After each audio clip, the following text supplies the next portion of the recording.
தேசிய கல்விக் கொள்கையை மத்திய அரசு கொண்டு வந்தது. அந்த தேசிய கல்விக் கொள்கை வந்த பொழுது தமிழகத்தை பொறுத்தவரையில் இன்றைய முதலமைச்சராக இருக்கின்ற ஸ்டாலின் அவர்கள் எங்களுக்கு என்று ஒரு கொள்கை இருக்கிறது, மாநில கொள்கை, கல்விக் கொள்கை. நாங்கள் ஒரு கமிட்டி அமைத்திருக்கிறோம். அந்த கமிட்டியின் வாயிலாக வரக்கூடிய கருத்தின் அடிப்படையில் தான் எங்களுடைய கொள்கையை வகுப்போம் என்று மத்திய அரசு கொண்டு வந்த தேசிய கொள்கையை நிராகரிக்கிறது. உங்களிடத்திலே இருக்கிற அதிகாரம், ஏன் இந்த மதுவை ஒழிப்பதற்கு கையெழுத்து போட மாட்டேன்? ஏன் என்று சொன்னால் இந்த மதுவுக்கு சொந்தக்காரர்கள், இந்த ஆலை அதிபர்கள் எல்லாருமே திமுக. அப்படி ஆயிரக்கணக்கான கோடி ரூபாய் சம்பாதிக்கக்கூடிய ஒரு நிலைமை வருகிறது என்று சொன்னால் நிச்சயமாக அந்த ஏதாவது ஒரு சமூக விரோத சக்தி செயல்களில் ஈடுபட்டால் தான் சம்பாதிக்க முடியும். அதுதான் இந்த சாராய பிசினஸ். ஜெகத் ரட்சகன் மது ஆலை வைத்திருக்கிறார். மத்தியிலே அமைச்சராக இருந்த இன்று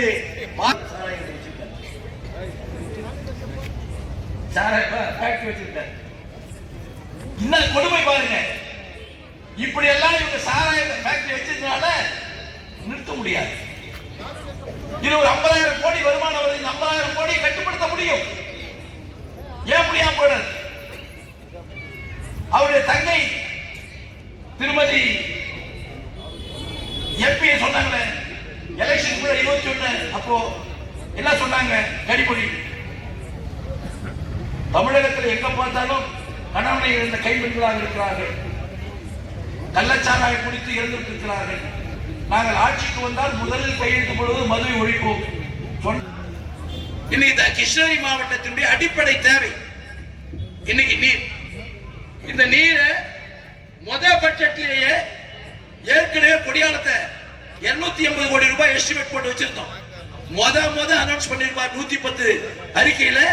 எங்களுடைய கழகத்தினுடைய போச்சு எடப்பாடி முதலமைச்சர் தான் இந்த வேப்படப்பள்ளி, ஒசூர், தொழி 3க்கும் தண்ணீர் வரக்கூடிய ஒரு சூழ்நிலை உருவாக்கி கொடுத்திருப்பார். அது ஒரு கட்டாயம் 2026 மீண்டும் உங்களுடைய ஆசையோடு அனைத்து இந்திய அண்ணா திராவிட முன்னேற்ற கழகம் ஆட்சி கட்டில் அமர்கின்ற பொழுது முதல் நடக்கக்கூடிய சட்டமன்ற கூட்டத்தொடரிலேயே இந்த திட்டத்தை நாங்க சொல்ற வாக்குறுதி தொலைநோக்கூடிய வாக்குறுதி. சின்னதா கொடுத்து மக்களை ஏமாத்தல, நிரந்தரமான தீர்வு ஏற்படக்கூடிய திட்டங்களை கொண்டு வந்து வாக்குறுதி கொடுக்கிறோம். இவங்களை போல அன்னைக்கு மக்களை ஏமாத்தின 1000 கொடுக்குறேன்னு சொல்லிட்டு 1000 கொடுத்துட்டீங்க. அதனால என்ன பலன்? நான் கேட்கிறேன். புரட்சி தலைவர் எம்ஜிஆர் சத்துணவு திட்டம் கொண்டு வந்தார். புரட்சி தலைவி அம்மா அனைவருக்கும் கல்விக்கு தேவையான அனைத்து உபகரண பொருளும் கொடுத்தார்கள். அதே போல வறுமையில் வாழக்கூடாது என்பதற்காக இந்திய துணைக்கண்டத்தில் எந்த மாநில முதலமைச்சரும் செய்யாத சாதனை செயலை புரட்சி தலைவி அம்மா அவர்கள் மாதம் 20 கிலோ அரிசியை விலையில்லாமல் நிரந்தரமாக கொடுத்துக் கொண்டிருக்கிறார். கருணாநிதி முதலமைச்சரா இருந்தார், ஸ்டாலின் முதலமைச்சரா இருந்தார். எத்தனை கல்லூரி கொண்டு வந்தீங்க? புரட்சி தலைவி அம்மா அவர்கள் ஒரே ஒரு காலேஜ் தான் இருந்துச்சு, ஒன்றுபட்ட இந்த கிருஷ்ணகிரியில் ஒரே காலேஜ் தான் இருந்தது.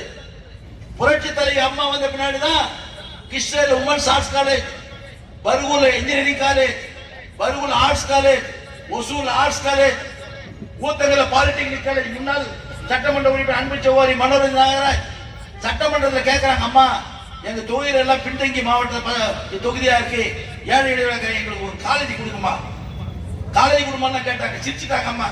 அப்புறம் மறுபடியும் ஒரு நோட் சீட் எழுதி அனுப்புறாங்க. என்ன காலேஜ் வேணுமா சொல்லுமா அப்படின்னு கேட்கறாங்க. சீட்டு பார்த்தீங்கன்னா பாலிடெக்னிக் காலேஜ்னு அம்மா எழுந்து மறுபடியும் சொல்றாங்க.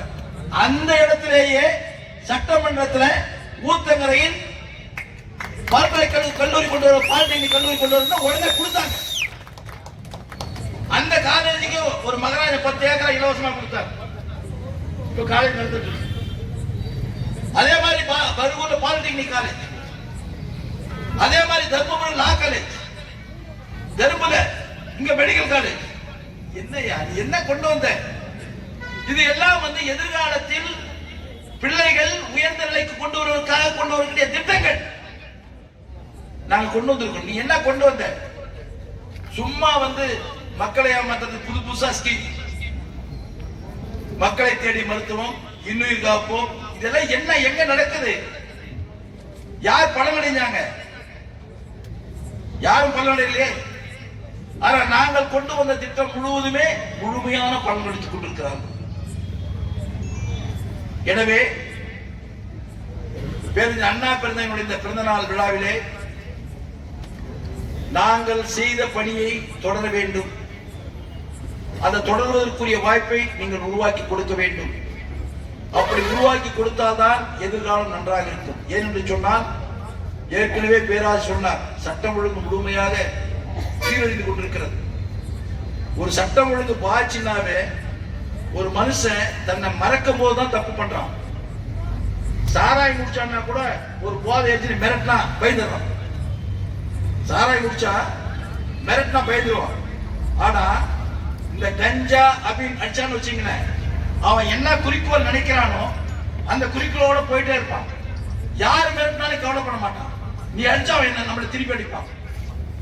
அதனால அந்த அடிப்படையில் தான் ஒரு டிஎஸ்பியுடைய தலைமுடியை பிடிச்சி இருக்கிறான்னு சொன்னா அவன் மனிதனாக இல்லாமல் மிருகமாக மாறிய காரணத்தினால் தான் அந்த செயலை செய்கிறான். அந்த மிருகமாக மாறுவதற்கு கஞ்சா பயன்படுகிறது. அந்த கஞ்சா எங்கடா கிடைக்குதுன்னா திமுக எடுத்துட்டு இருக்கிறான். மறுக்க முடியுமா?